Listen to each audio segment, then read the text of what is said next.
Fourth ഡേയിലേക്ക് കയറിയ Dileep movie Pavi care ടേക്കറിനും അതുപോലെ തന്നെ 19ാം ദിവസത്തിലൂടെ കടന്നു പോകുന്ന വർഷങ്ങൾക്ക് ശേഷം എന്ന ചിത്രത്തിനും ഇന്ന് ബോക്സ് ഓഫീസിൽ എന്ത് സംഭവിക്കുന്നു എന്നാണ് നമ്മൾ ഈ ഒരു വീഡിയോയിലൂടെ നോക്കാൻ വേണ്ടി പോകുന്നത്. അതിലേക്ക് വരാം. അതിൻ്റെ മുന്നേ മൂവി പ്ലസ് മീഡിയ എന്ന് പറയുന്ന നമ്മുടെ ചാനൽ ആദ്യമായിട്ട് കാണുന്നവരാണെങ്കിൽ സബ്സ്ക്രൈബ് ചെയ്യുക. ദിലീപ് ചിത്രം ഇന്ന് ആദ്യ തിങ്കളാഴ്ചയിലൂടെയാണ് കടന്നു പോകുന്നത്. ബുക്കിംഗ് കാര്യങ്ങളെല്ലാം എടുത്തു നോക്കുന്ന സമയത്ത് ഇതുവരെയും ചിത്രത്തിൻ്റെ 100K ടിക്കറ്റ്സുകൾ മണിക്കൂറിൽ സോൾഡ് ഔട്ട് ആക്കി ട്രെൻഡിങ്ങിൽ കയറാൻ വേണ്ടി സാധിച്ചിട്ടില്ല.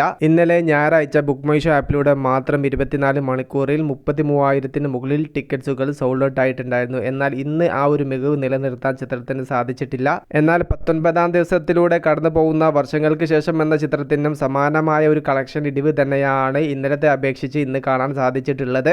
18ാം ദിവസം ഇന്നലെ ഞായറാഴ്ച വർഷങ്ങൾക്ക് ശേഷം എന്ന ചിത്രം കേരള ബോക്സ് ഓഫീസിൽ നിന്നും 1 കോടിയോളം രൂപ നേടിയിട്ടുണ്ടായിരുന്നു. എന്നാൽ 19ാമത്തെ ദിവസം വർഷങ്ങൾക്ക് ശേഷം ബോക്സ് ഓഫീസിൽ നിന്നും തിങ്കളാഴ്ച നേടാൻ വേണ്ടി പോകുന്നത് ഏകദേശം 40 ലക്ഷത്തിനും 50 ലക്ഷത്തിനും ഇടയിലാണ്.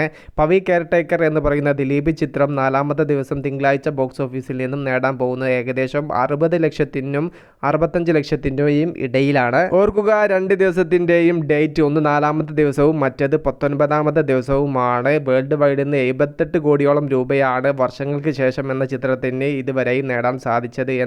എന്നാൽ പവി കെയർ ടേക്കറിൻ്റെ വേൾഡ് വൈഡ് കളക്ഷൻ ഇതിനോടകം തന്നെ ഏകദേശം 5.5 കോടിയോളം രൂപ മാത്രമേ ആയിട്ടുള്ളൂ. എന്നാൽ 2 ചിത്രങ്ങളുടെയും ഇന്നത്തെ കളക്ഷൻ നേരിയ ഡിഫറൻറ്റ് മാത്രമേ കാണുന്നുള്ളൂ. വരും ദിവസങ്ങളിൽ കൂടുതൽ കുടുംബ പ്രേക്ഷകരെ ആകർഷിച്ച് പവി കെയർ ടേക്കർ ബോക്സ് ഓഫീസിൽ കത്തിപ്പടരും എന്നുള്ള പ്രതീക്ഷയിലാണ് ആരാധകർ. വിഷയത്തിൽ നിങ്ങളുടെ അഭിപ്രായം ജസ്റ്റ് ഒന്ന് കമൻറ്റായിട്ട് രേഖപ്പെടുത്തുക. മൂവി പ്ലസ് മീഡിയ, ഞാൻ ജിനു ജനാസ്.